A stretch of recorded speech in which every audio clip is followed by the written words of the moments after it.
Bismillahirrahmanirrahim. Assalamualaikum warahmatullahi wabarakatuh. Waalaikumsalam. Dan salam sejahtera buat seluruh sahabat dan sobat Ipiso dimanapun Anda berada. Jumpa lagi dengan saya, Suhadi Idris Amir, tentunya di acara kesayangan kita, Ipiso Rumah Edukasi. Sahabat dan sobat Ipiso, pada kesempatan kali ini telah hadir di tengah-tengah studio Ipiso narasumber kita yang akan membedah tema diskusi yang akan kami diskusikan pada kesempatan kali ini. Beliau adalah Bapak Muhammad Reza, SPSI MA. Ya. Beliau adalah Direktur Parametric Development Center atau Parametric saja ya, yang betul. lebih populer ya. Ya. Beliau juga sekaligus adalah akademisi dari Universitas Negeri Makassar. Assalamualaikum Pak Reza. Waalaikumsalam warahmatullahi wabarakatuh, Pak Sehat? Dir. Alhamdulillah. Sehat. Alhamdulillah. Sahabat dan sobat Ipiso, bersama Pak Reza, Direktur Parametrik, kami akan membedah tema pilkada baru. Siapa figur yang kuat?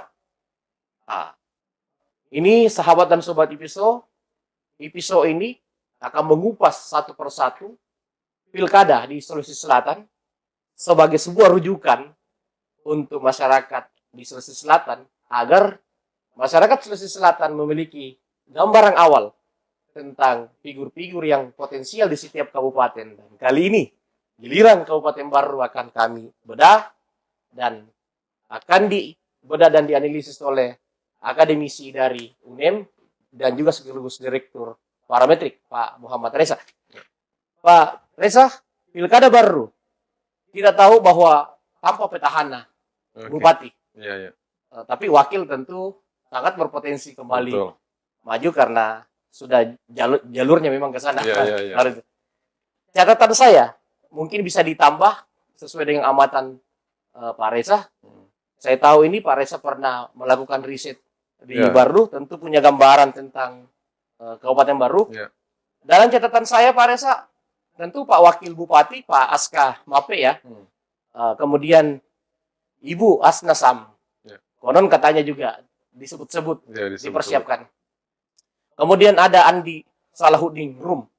Ini anak dari mantan Bupati. Ya. Seperti itu. Kemudian Mudasir Hasri Gani. Ini tokoh muda yang cukup berani kemarin betul. Maju menantang petahana itu sangat luar biasa. Dan saat ini mengambil Golkar. Dia ketua Golkar Kabupaten Baru. Tentu ini sebuah langkah yang sangat jelas bahwa dia akan menatap pilkada 2024. Betul. Nah, kemudian jalan-jalannya udah kelihatan. Sudah kelihatan, betul.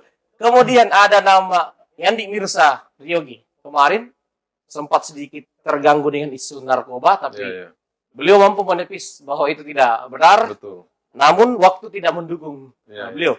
Seperti itu. Kemudian ada Andi Ina Kartika. Ini yang seru ini. Ketua DPRD Provinsi Sulawesi Selatan. Aksa Kasim, wakil dari Mudasir kemarin. Dan tentu tokoh senior Andi Anwar Aksa.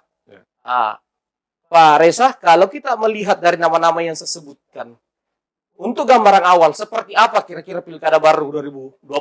Silakan Pak Reza. Oke, baik. Pak Dir, yang saya banggakan nih ketemu lagi di Ipiso ya. Sama-sama. Sahabat-sahabat Ipiso dimanapun sedang berada. Jadi bagaimana kira-kira pemilihan bupati? Kalau kita perhatikan figur-figur yang sekarang ada itu, Salahuddin Rum itu pernah bertarung di 2020 ini yang baru-baru. 2 kali malah dengan almarhum. 2 kali malah, betul. Jadi paketnya abadi ya. Abadi 2 kali, betul. Kemudian Mudasir Hasri Gani bertarung juga di 2020 berpasangan dengan Aksa Kasim. Ya. Sama-sama tokoh muda. Sama-sama tokoh muda. Sekarang Aksa Kasim tentu konsen di Partai PKB sebagai ketua PKB baru. Mudasir juga ternyata terpilih menjadi ketua Golkar Kabupaten Baru. Betul. Menjadi menarik pilkada baru ke depan karena semuanya bisa dibilang berangkat dari nol ya. Kalau kita melihat dari situasi bahwa tidak ada petahana. Tidak ada petahana bupati. Ya, tapi hanya wakil bupati. Hanya wakil bupati, tetapi bukan berarti bahwa tidak ada figur-figur yang mendominasi kan gitu ya. Nah, kalau kita perhatikan hasil eh, pemilihan bupati baru yang tahun Ya, 2020 kita berkaca dari situ, Malkan Amin, Andi Salahuddin itu menang di angka 30-an%. 30-an%. Kemudian Mudasir Hasrigani di 21. 21%. Angka yang cukup bagus Angka yang untuk cukup pendatang. bagus untuk pendatang baru, dan kami kemarin menemani sejak bulan Juni 2020 gitu ya, dan akhirnya finish di angka 21.000 dari 100.000 Ya. pemilih. Dan bagi kami ya, meskipun belum berhasil memenangkan pilkada, tetapi angka itu luar biasa bagi Ya, seorang yang baru Sa- masuk. saya pun menjempol beliau Iya, dengan ya. sosok muda dan Betul, pendatang baru. betul. Dan pencapaian yang bisa dibilang cukup fenomenal ya.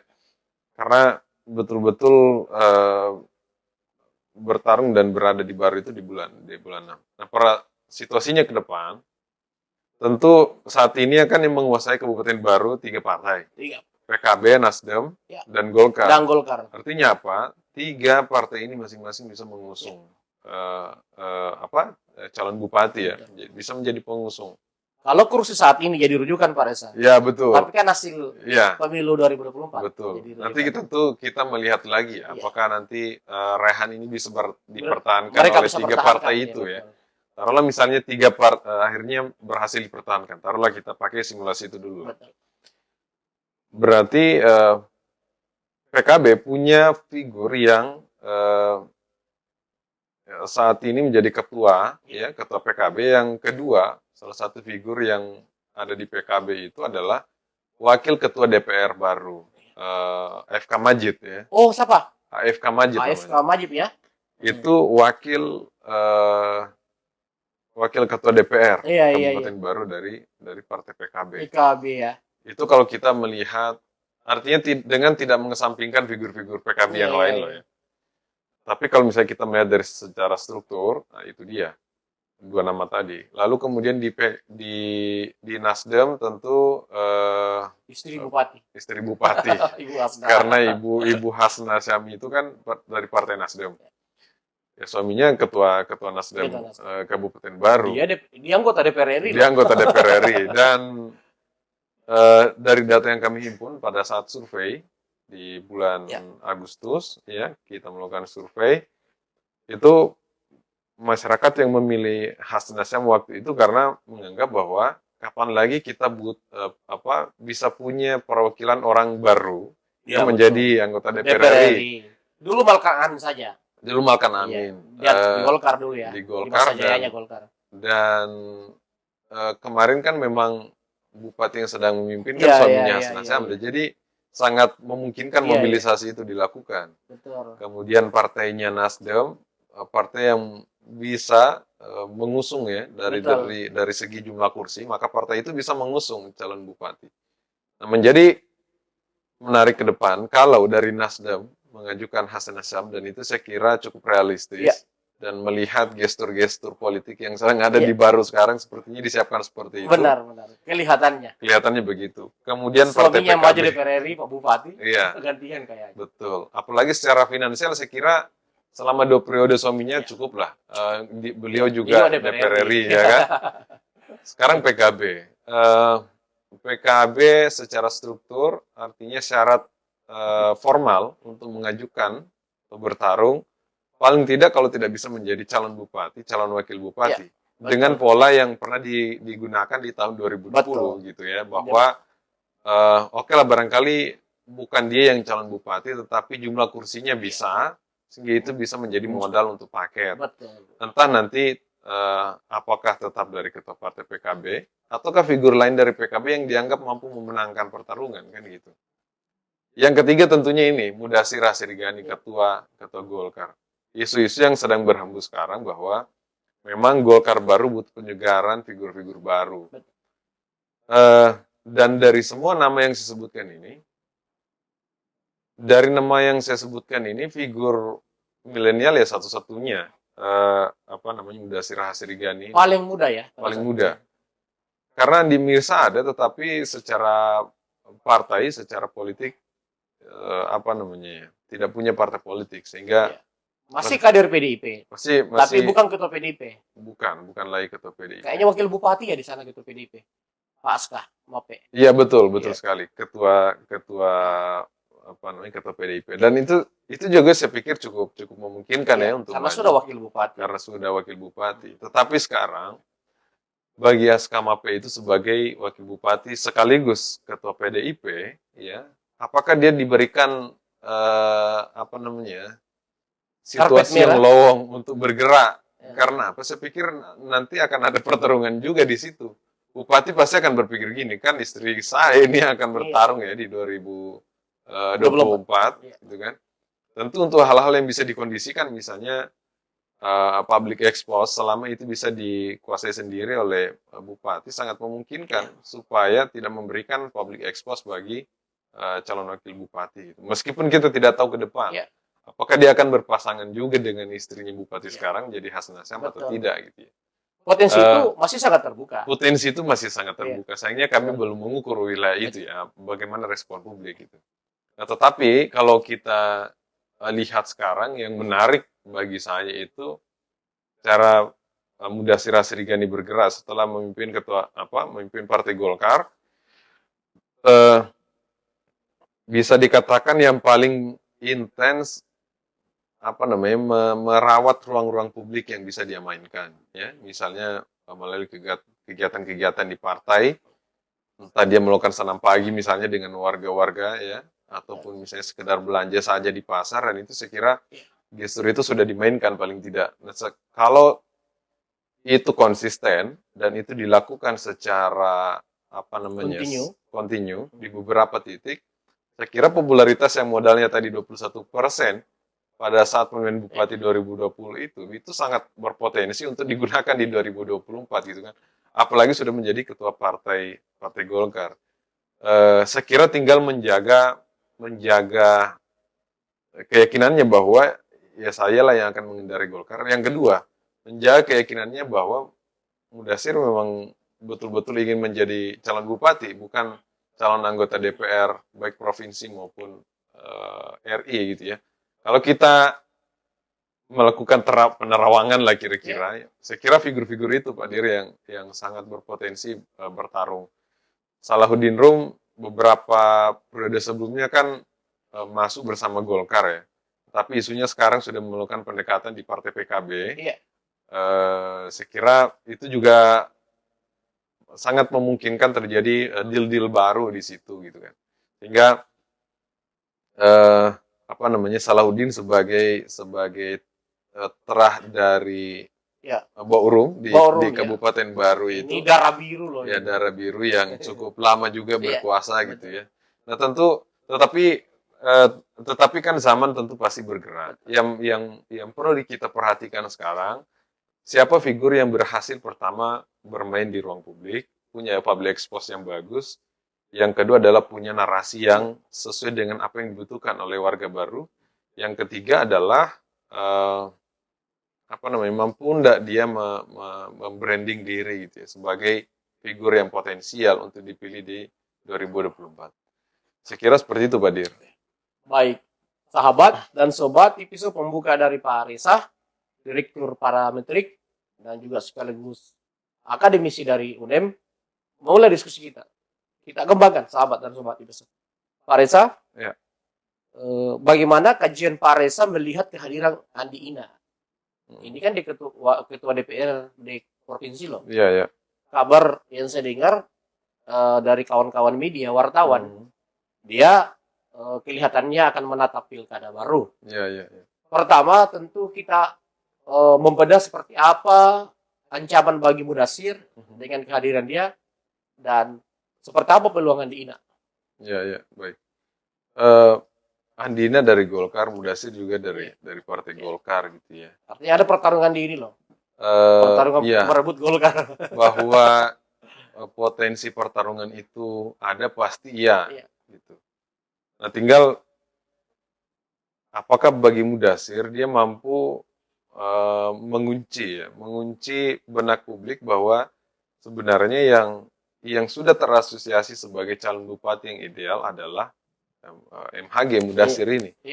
Karena Andi Ina saya kira saat ini sudah bisa dikatakan bahwa sudah memiliki prestis yang bagus lah sebagai ketua DPR ya, ketua DPR provinsi perempuan. Saya kira itu cukup rekor yang cukup membanggakan begitu sebagai figur perempuan.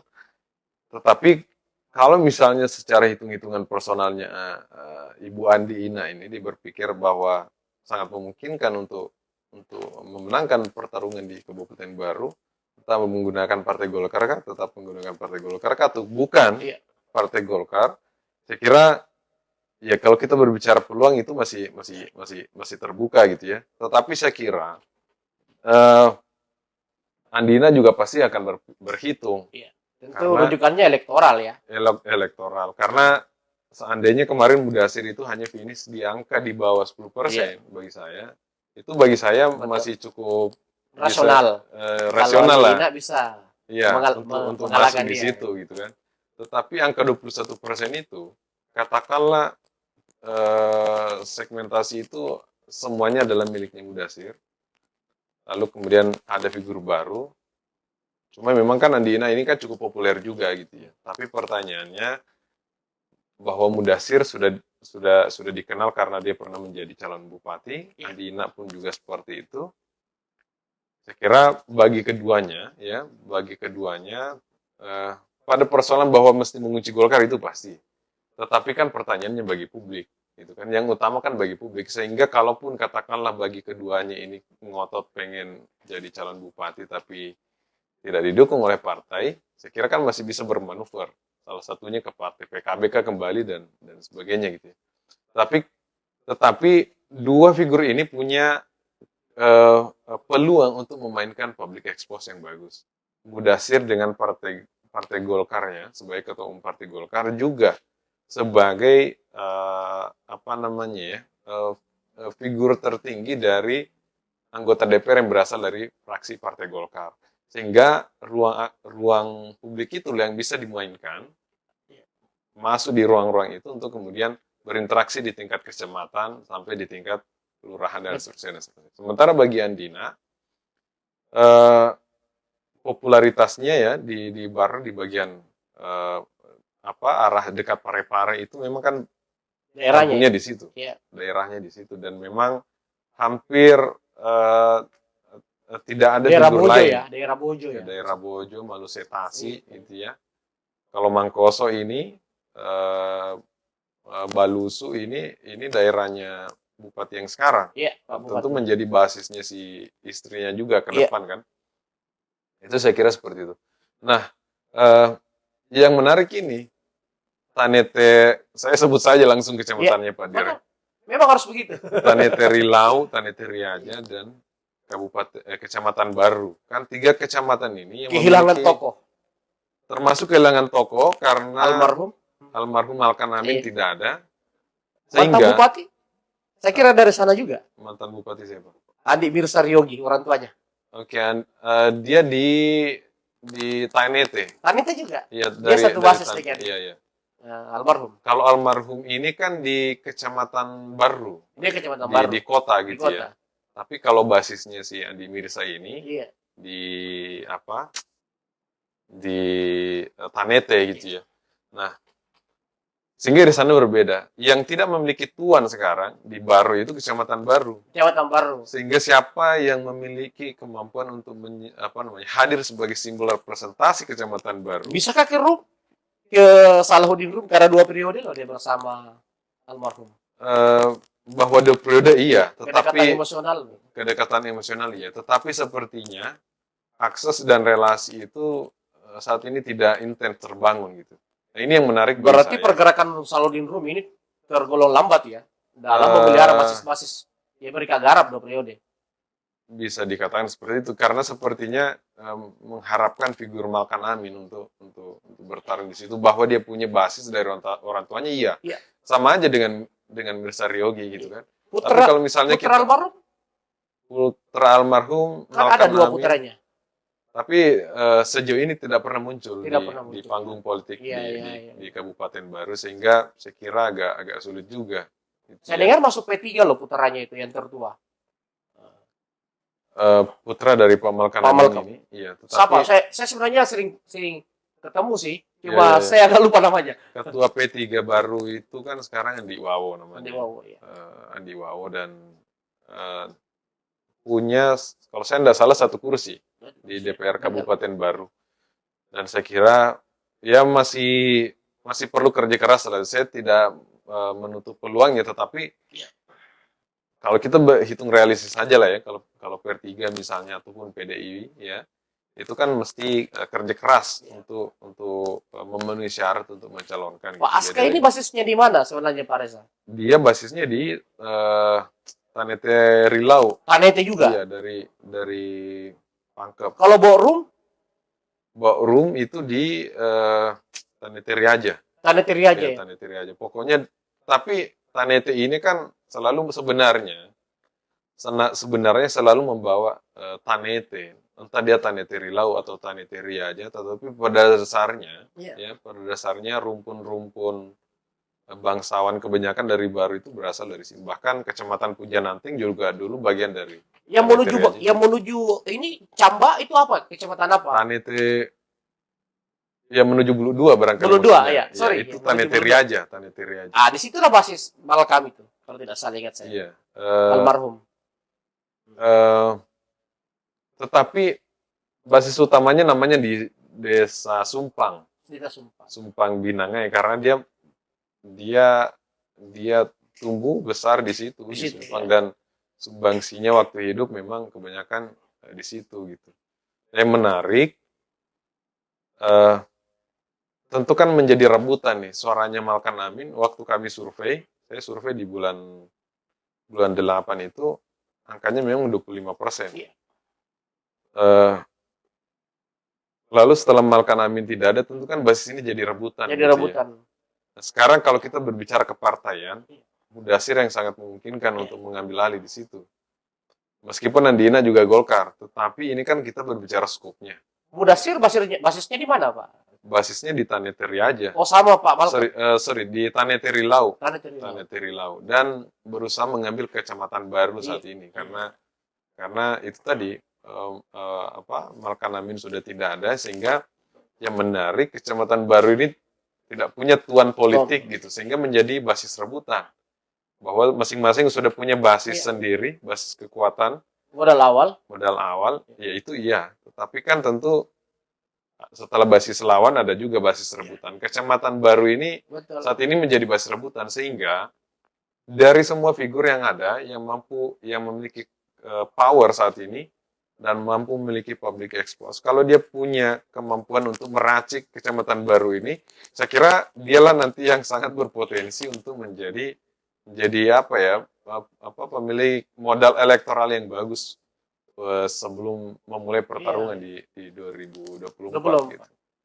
Baik sahabat dan sobat Ipiso, pendalaman dengan Pak Reza memperkaya diskusi kita tentang Pilkada Baru.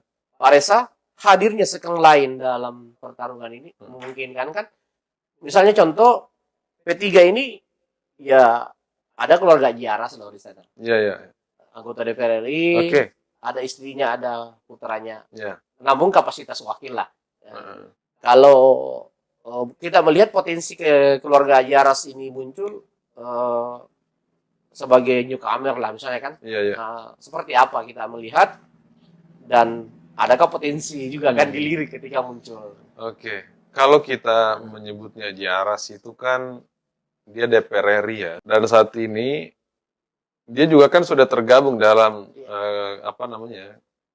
kerukunan keluarga daerah baru ya, kalau saya tidak salah namanya seperti itu. Pokoknya himpunan keluarga baru lah, warga baru. Dia juga kan bergabung di situ. Sehingga dalam upaya membangun basis, saya kira gerakan-gerakan itu sudah tampak. Kemudian konsentrasi memberikan pelayanan-pelayanan dan program-program dari pusat ke daerah. Sopeng baru saya lihat. Sopeng baru itu kan kecenderungannya seperti itu. Sehingga kalau kita berbicara peluang, ya kita juga harus mengatakan bahwa peluangnya ada, gitu ya. Tapi hitung-hitungannya untuk sampai saat ini setidaknya secara realistis, kalau kita bandingkan dengan beberapa figur yang lain, saat ini cocoknya di posisi 02. Kalau kita Iya, berbicara per betul. hari ini ya. Agak per berat hari dia untuk lompat ke 01 Iya, iya, betul. keluarganya ini, istri Betul. maupun anak Istri maupun beliau. anak. Seperti itu. Betul. Saya kira pembacanya seperti itu Pak Dir, bahwa kecenderungannya kalau ada yang datang, kalau bahasanya Pak Dir tadi second line, saya kira itu juga sangat memungkinkan. Iya. Tetapi kalau dia ingin menggunakan hitungan rasionalitas, paling tidak dari yang ada saat ini, dia harus melihat figur-figur yang populer. Misalnya Mudasir Asrigani, Hasnah Syam, Betul. kemudian Salahuddin Rum. pasti. Salahuddin Rum. Kajian saya dia masuk loh top yang sangat harus diperhitungkan. Iya, Salahuddin itu. iya, betul. Dibanding Andi Ina, Salahuddin jauh lebih. Kan dia satu keluarga ini. Iya, iya. Andi Ina dengan Salahuddin ini baku Betul, sepupu kalau betul, nggak salah. betul. Saya kira seperti itu Pak Dir, bahwa apa namanya, pertarungan ke depan ini, ya itu tadi, Kecamatan Baru itu berhasilkah dikuasai oleh salah satu figur gitu ya, atau kalau ada yang mau menjadi second line, langsung aja ngambil Kecamatan Baru itu, Jadikan basis. karena mumpung belum bertuan gitu kan. Oh ya, kalau keluarga Jaras ini di mana kalau basisnya Pak Reza? Dia basisnya itu sama dengan MHG di Taneteri Lau. Oh, Taneteri Lau. Taneteri Ya. Lau. Itu kan agak berat juga kalau Taneteri Lau Iya. pertigaan masuk ke Sopeng gitu kan. Iya, Di iya. PKI istilahnya. PKI.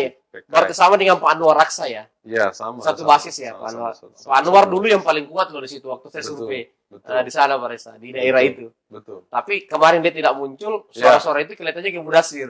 Sorry itu. Betul. Karena memang kecamatannya di situ. Iya, iya. Kecamatannya di situ. Baik, terakhir Pak Reza sebelum kita tutup, kalau kita membedah simulasi geopolitik, adakah bayangan-bayangan simulasi paket yang potensial dalam kacamata Pak Reza? Iya. Tentu ini sangat ditunggu-tunggu masyarakat Iya, baru. iya. Ya sebagai seorang akademisi peneliti kan, tentu masyarakat baru sangat berharap kita memberikan gambaran-gambaran itu Pak Reza. Oke.